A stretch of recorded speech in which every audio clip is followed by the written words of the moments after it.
મારું નામ રમેશભાઈ વાહજીભાઈ ઠાકોર। કેટલા લીટર દૂધ હકીકતમાં ભરાયું હતું? મેં આમ તો હકીકતમાં 6 લીટર ભરાવેલ હતું, પણ અહીંયા 76 લીટર લખેલ છે। હકીકતમાં જે બોલ્યા ની હકીકત સાચું જ છે। કઈ રીતે અહીંયા તમને ખબર પડી કે મારે 6 મારે ત્યાં મેસેજ આવેલ હતો, કોમ્પ્યુટરથી મેસેજ તે મારા મોબાઈલ ઉપર આવ્યો હતો, અને મેં જોયું એની પછી મારું 23 તારીખે સાંજે ડિલીટ કર્યું આ લોકોએ।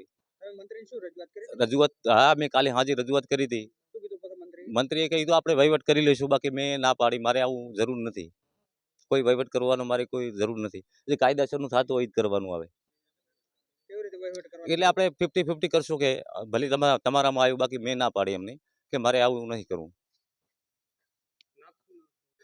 માય ફાર્મ સરદારપુરા રવેલ મિલ્ક કલેક્શન સેન્ટરની અંદર આ ગ્રાહક છે, દૂધના ગ્રાહક 22/6 ના સાંજે એમને ખાતાની અંદર ટેક્સ મેસેજ ડેરીનો કે એમણે 6 લીટર દૂધ ભરાવેલ છે, અને એની અંદર એને 76 લીટર દૂધ જમા બોલાવ્યું છે।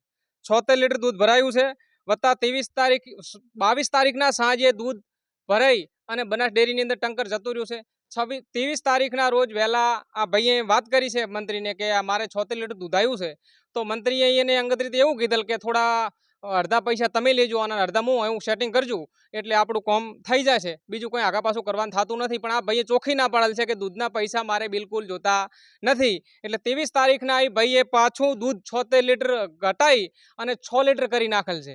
હવે મારે ડેરીને, બનાસ ડેરીને અને આ ડેરીના ચેરમેન મંત્રીઓ બધાને એવી વિનંતી કરવાની થાય છે કે આ 70 લીટર દૂધ 22નું સાંજનું વધારાનું અહીંયા ગયું, એ કઈ રીતનું અહીંયા ગેજ સેટિંગ કર્યું હશે? એમ મંત્રી કોણ છે? મંત્રી છે ભેરાભાઈ વાઘાભાઈ, ચેરમેન છે માળી ખેમાભાઈ ધર્માભાઈ, એ બધા ભેળા થઈ અને આ કૌભાંડ કરતા ને એવું લાગે છે, કેટલાય કૌભાંડ અહીંયા કર્યું છે એવું હવે લાગી રહ્યું છે, બરાબર।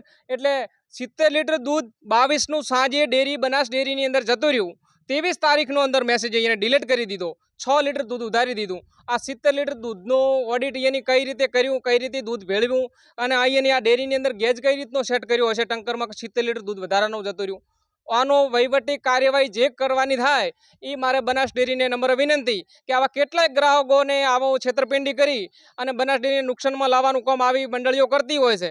અને વત્તા કે આ ગામની અંદર આ પેટા સેન્ટર થોડું છે, બરાબર। હવે આને અંદર કહેવાનો મતલબ સંઘે ચોખ્ખી ના પાડી છે કે આ બંધ થઈ જવાનું છે, તે મંત્રીઓ દ્વારા અમુક ગ્રાહકોને એમાં ફોલાઈને કે 3-4 દિવસ ફ્રીજમાં દૂધ પડ્યું મેલજો, ગમે એમ કરીને સંઘનું સેટિંગ કરી અને અમે તમારું દૂધ મંડળીની અંદર ગમે એમ કરીને ભરાઈ દઈશું, આવા લોભ લાલચ ચાલે છે।